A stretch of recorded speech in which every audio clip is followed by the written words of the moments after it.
Hi, my name is Wayne Joseph, and this is my Leadership 512 final presentation. Is political correctness biblically supported? People are discriminated against all over the world daily. There are many unfairly treated because of their age, ability, financial status, nationality, religion, sex, and race. No one should be mistreated because of the differences. The Bible speaks on how we should treat others.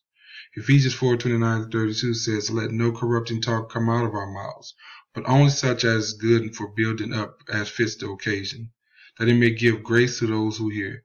And do not grieve the Holy Spirit of God, by whom you were sealed for the day of redemption. Let all bitterness and wrath and anger and clamor and slander be put away from you, along with all malice. Be kind to one another, tender-hearted, forgiving one another as God in Christ forgave you."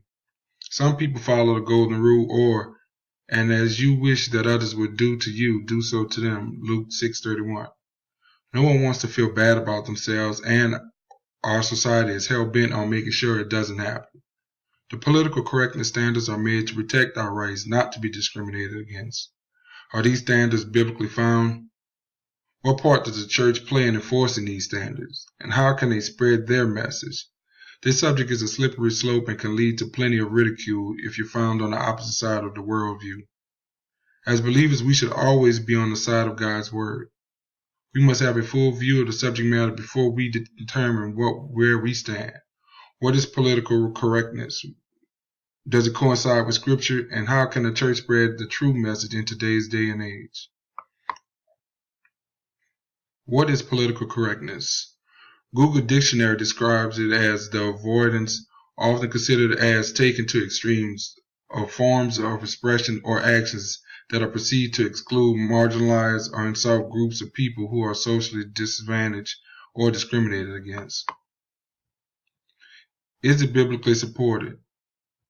Political correctness does have many similarities to biblical principles, like we aren't supposed to mistreat others and do unto others as you have them do unto you.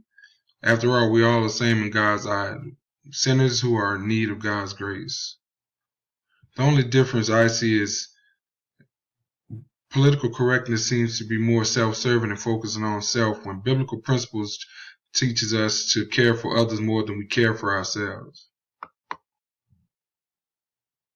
Which way and what ways can we do to deliver this message of God? In today's age, with technology growing and booming, there's many avenues such as YouTube, Twitter, Facebook, different church blogs, and many apps.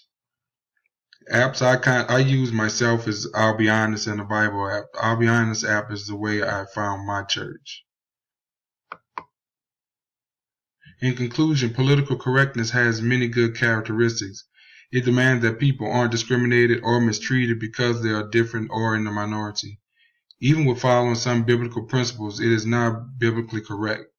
Having the appearance of godliness but denying its power, avoid such people. 2 Timothy 3:5. Something can't be lukewarm and be of God. Revelations 3:15-16. It is the church's responsibility to spread God's message and not dilute it in fear of persecution. With the help of technology, we can be constant communication with more people, regardless of proximity. I pray that God will continue to regenerate the hardened hearts and allow them to not be offended by His word. And blessed is the one who is not offended by me. Matthew 11:6. This has been my LED presentation. Thank you for watching.